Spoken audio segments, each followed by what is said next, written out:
everyone, Micheline from Americana Long Arm Quilting. Look at this beautiful quilt we're going to work on today. I call this Tangled Hearts.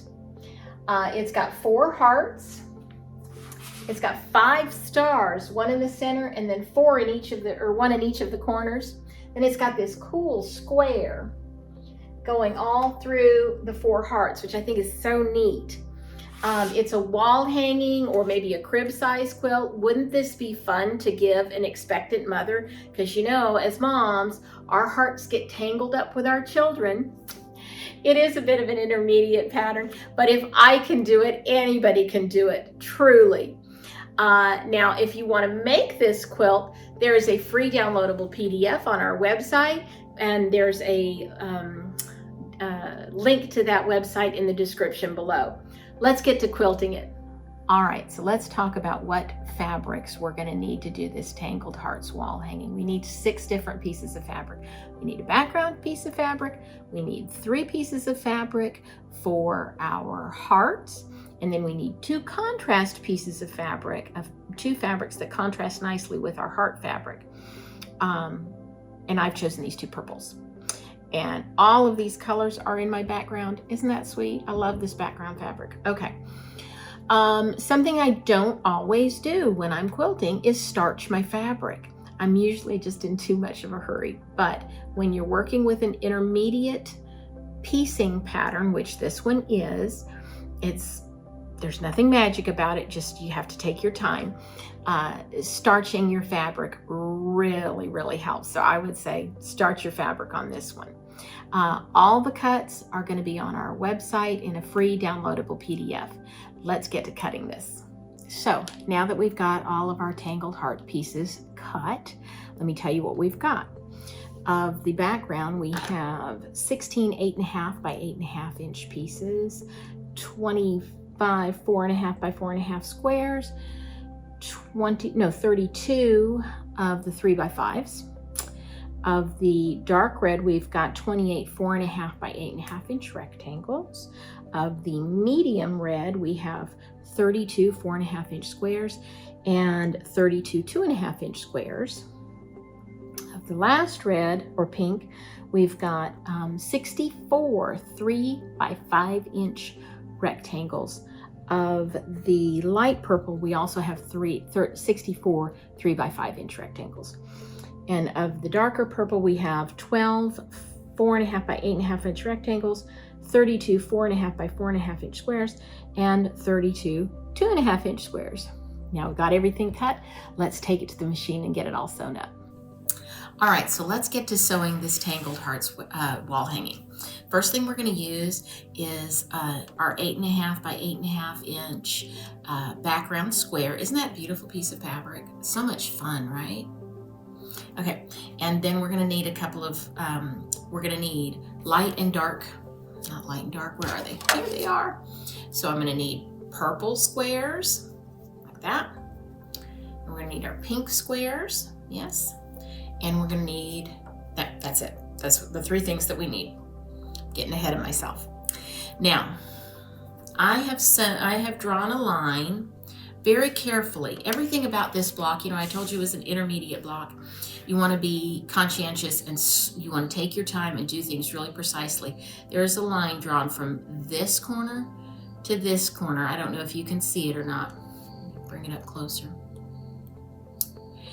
And I made sure it was right in that corner. Okay, when you're snowballing something, it's really important, or otherwise you're not going to get full coverage.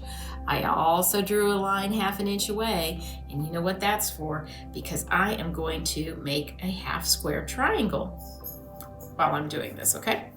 I'll get my glasses on. Take it over to the machine. I'm going to use a leader. That way I don't get my material sucked up into my machine. And I'm going to sew just to the right of that line. That way there's room for the fabric to turn over. Okay. And I won't be shorting myself in that corner. Now I'm going to go ahead and sew a little line to save a lot of fabric. There we go.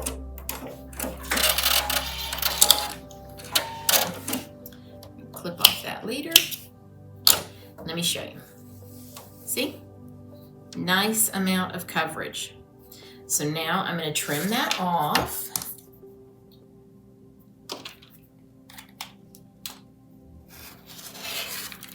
And look at what we made. Made a half square triangle. Now I can do something, I could do an extra border around this quilt because there's going to be a lot of these, or I could do something on the back of the quilt. I always like to do a little something on the back of the quilt as a little surprise. Okay, let's press this. And this is a bias seam now, so we're going to press it gently. We don't want to distort it. And there you go. There's your one corner snowballed. You're going to make 3 different iterations of that. We're going to make this one, and this one. Now you'll notice, let me get up close here, that this is a nice 1/4 inch area right here. That's going to be my 1/4 inch seam allowance. And that's going to be really important to not cut off the point and not have too much left. Okay, and I'll show you in a bit how that is going to work. Okay, so those are our large squares. Our smaller squares, same concept, 4.5 inch square and a 2.5 inch square. Okay, and I'm not going to draw a line on this. I've got a piece of tape on my machine that this is a small enough piece that I do not need to draw a line. I'm going to put my leader in there. I'm also not going to try and do a half square triangle on this one. So I'm going to take a couple stitches in my fabric, and then I'm going to make sure this other end is lined up on my painter's tape. And yes, I said painter's tape. Okay. Trim off that leader. Make sure we've got good coverage, and we do. So we're going to trim that off, 1/4 inch from our sewn line, like so. Put that in my little save it basket. And again, that's a bias seam, so we're going to be real careful pressing that. And there you go. Now, whoopsies, you're going to make a number of these. You're going to make some of these, some like this, some like this, and one like this because he's the center. Now I held these to the side because I wanted to show you something. They are mirror images of each other.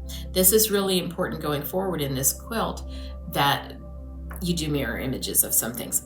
Trust me, I've learned the hard way. Okay. The other thing, I told you earlier that I don't always spray starch my quilt. Well, in this, or spray starch my fabric, excuse me. Well, another thing I don't always do is press the seams open. But I have in this block because there's a lot of points coming together, so I'm going to press those seams open. Okay, so now here comes the intermediate part of this wall hanging. It's not that hard, but it does take you to slow down and make sure you're doing things correctly. First of all, we're going to start with this gorgeous piece of fabric. Isn't that lovely? Just love that piece of fabric. 4.5 by 8.5 inch rectangle, and I need to find the center parts. All right, so I am going to take my iron and press the little corners down. Oh, I kind of got off on that one. Let me see that again. Okay, now I'm also going to press the ends because I need to find their centers too. This one.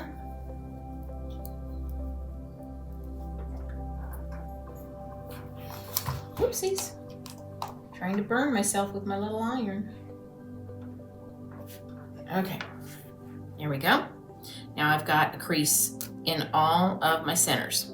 Okay, now what we're gonna do is we're gonna take 2 pieces that are marked mirror images of each other.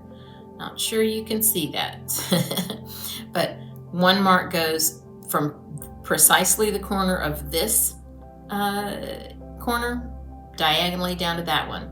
And this one does the exact opposite. It starts here and goes down to here. All right, I'm gonna take that. And this looks kind of funny. There we go. And we're gonna put it on there like that. Here's the third thing I don't normally do. I've been sewing for, well, all my life, but I've had a drapery workroom for 20 years. And I don't always use pins. I very rarely use pins.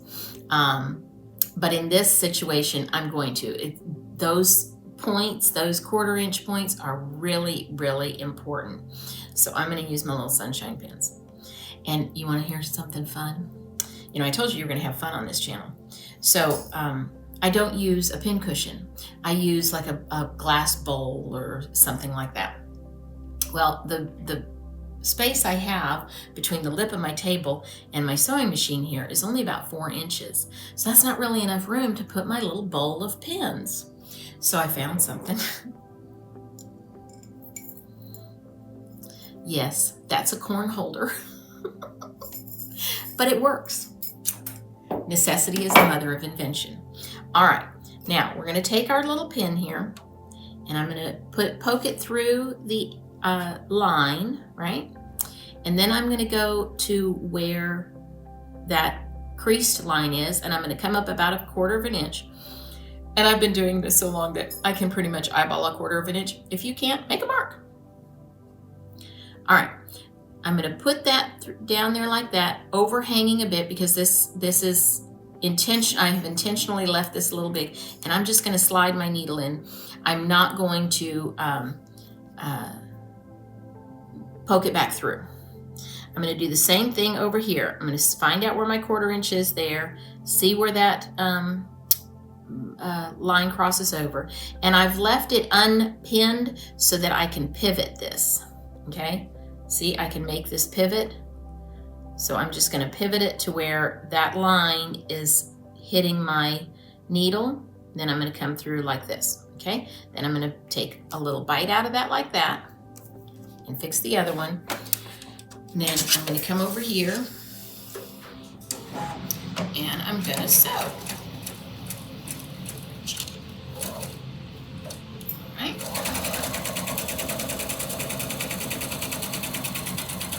So right on that line.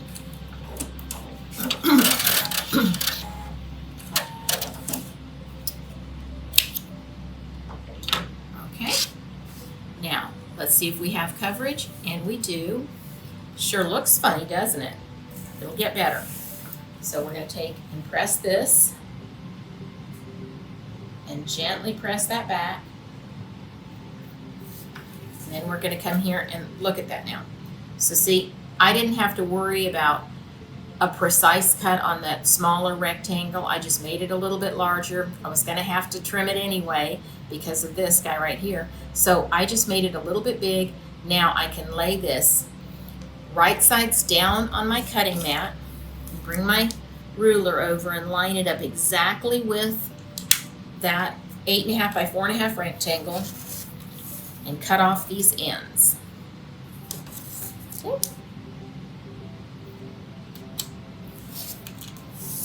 Now, it's still an 8.5 by 4.5 inch rectangle. And it's neatly done. Now, I'm going to open this up and cut away that bulk.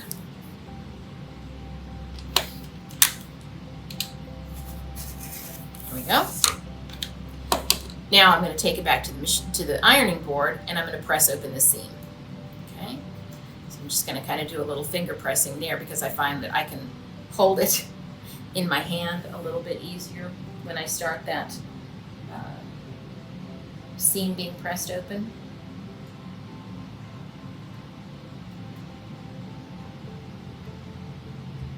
And again, be real careful. That's a bias seam. There you go. And the seam is nicely pressed open. Okay. Now, let's do that one more, okay? Because I want to show you this intersection right here when we get that done. Let me see if I can still see my, yep, I can still see my center mark. I'll get a couple more pins.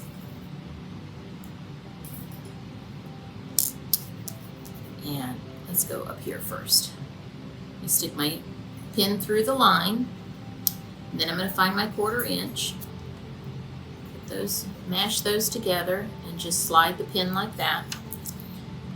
Then I can pivot it to about where I think it needs to be. I'm going to find the line again. Where have I lost the line? There it is, right there. And I'm going to stick that line right there and stick my pin through there. Okay? Now I'm going to put my pins in. Now I've got a little piece of fabric sticking out over the edge, so I'm going to use that as my leader. Save a step, right? Okay. Take out that pin. Make sure that my seam in the back hasn't folded over. It hasn't. Okay. Take out that pin. And sew straight down. Let's make sure we've got the right coverage. We do. Let's press that a little bit. Press that back. Okay. Lay it face down. Use our large rectangle as our measuring guide. Oops. Cut that end off. I really need to get a new blade. You know, I have not found a rotary cutter that I'm in love with yet. So if you have one that you're in love with, leave it in the comments below. I'd love to try it. All right, cut this end off. Now we can turn it right. So see, still a rectangle. And this is the this is the hardest part of this whole rigmarole. And I think that once you get the hang of it, you'll realize it's not that hard. Okay, cut this off. And then we're gonna open that seam up like so with my fingers. Careful not to press it. I mean, not to stretch it. Okay. And I'm gonna come along here and just barely give it some pressure and get that pressed. Okay, now you have a beautiful open seam. Going to create less bulk in those intersections. Okay, now on this one, you would put some more on this side. So here I'm going to show you what you'll need. Okay, so the one we were just working on is here. And you'll notice, let me show you on this one. There is a 1/4 inch between that point and the edge of the fabric, between that point and the edge of the fabric. And that's really important, and I'll show you that in just a second. Okay, so I need some of that, some of those, some of those, and this one, again, look, mirror images. If you don't make them mirror images, you're going to be cutting and making some more, so pay attention to those mirror images. Now here's why that 1/4 inch is so important. Made a little sample here. Let's see, let's look at this one right here, this intersection. You see how nice that is? My point's not cut off, it's not got too much, so it was just the right seam allowance. And here's where I really think it's important. Here and here. If those don't match, then the edges of your heart are going to go bing, bing, bing, bing, and it's not going to look good. So that's why this is really important. Okay. All right. Well, those are the components that we're going to need to make this quilt. Now we'll look at our quilt layout diagram and lay this all out and get to sewing all those pieces together. Okay, so we've got it all laid out on the table. We did this using the layout diagram that's provided with the pattern. And I've got it marked into rows 1 through 9. And now I'm going to take it over to the machine and sew everything in row 1 together, row 2, 3, so on and so on. And then I'll sew those rows together. Then I'm going to put about a 1 inch border out of the background around it to frame it all up nicely. And then we're gonna get it onto Eleanor and she's gonna long arm it. All right, so we've got this pretty girl done. She's ready to load up on Eleanor, my Gamble Beauty, and get to quilting it. I wanted to show you my thought process on picking the thread. This is a busy enough pattern that I really don't want it to, I don't want the thread to show up a whole lot. I kind of want it to recede into the background. And I tried all kinds of light pinks and purples and things like that because I was really cognizant of wanting it to go away in this cream color here. So I tried this mauve color. Who'd have thunk it, huh? But this one's just perfect. It goes away in the pinks. It doesn't show up much in the purples. It goes away in the creams. This is the winner. So we'll get it loaded up and get it done. Here's our finished Tangled Hearts wall hanging. I think it turned out absolutely gorgeous. It was so much fun to make, but y'all, I looked at it about 5 minutes ago and found out that I made a mistake. I don't care. I had a great time making this, and that's what matters. Life is the journey, not the destination. I think that's how the saying goes. And now you get to play a little game of Where's Waldo and see if you can find the mistake. And if you do, leave it in the comments below. That'll be fun. Hey, if you had a good time watching this video, please like and subscribe so others might get a chance to see it too. Have a great day and keep quilting.